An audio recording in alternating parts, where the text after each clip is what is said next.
नहीं, ये तो आप मेरा, you want me to put my neck, 22,000 भी बहुत बड़ा नंबर है, लेकिन मैं आपको कह रहा हूं याद रखना अप्रैल के एंड में 22,000 जरूर आएगा। और अब जो भी लीडर होंगे उस समय देखेंगे, रिजल्ट्स विल बी की, रिजल्ट्स आर वेरी वेरी की। आपने सही कहा, cost, input cost have gone up, but वो पास ऑन होते हैं। देखिए, कंज्यूमर इज किंग, और कंज्यूमर अभी रेवेंज स्पेंडिंग शुरुआत ही हुई थी कि ये फिर ओमिक्रॉन आ गया। अब ओमिक्रॉन आ गया, ये जितने ये ग्रीक अल्फाबेट्स हैं सारे खत्म हो रहे हैं, एक ओमेगा रह गया, तो उसमें से 8 आए, 8 चले गए। Delta was scary, the other is just a passing storm.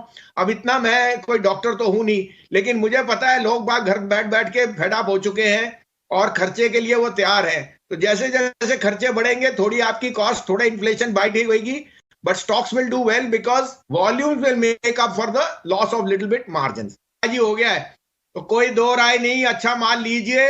Metals, banks, construction, in stocks में तो तेजी है, और अभी भी मैं बहुत कायम हूं कि market is going to surprise on the upside. पर सर, आने वाले समय में देखें तो अब रिजल्ट सीजन किक इन होगा। सबसे पहले आईटी कंपनीज जारी करेंगी अपने नतीजे, उसको लेकर आपका क्या आउटलुक है? अगर इस थीम को प्ले करना चाहिए तो लार्ज कैप आईटी या फिर मिड कैप आईटीज में दाव लगाया जाए, या फिर अभी थोड़ा बचना चाहिए क्योंकि अच्छा रनअप हम ऑलरेडी आते हुए देख चुके हैं इनका? ये IT has been a bellwether. Not only has it withstood the vagaries of the fall, but it has been a defensive sector come growth led sector. Cash generation है, और उन्होंने कहा है work from home has work brilliantly.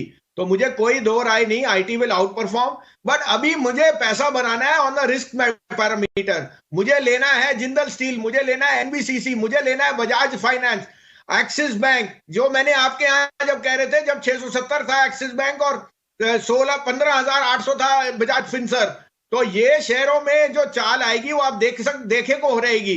The simple reason is के जो आपकी ये wave है, it is going to hit record numbers, but it will abate very fast. साथ में थोड़ा सा बुखार, थोड़ा सा फीवर है, and then it goes away.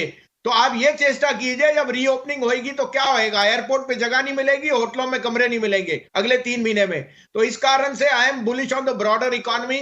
Real estate, construction, banks and NBFCs will rule the roost.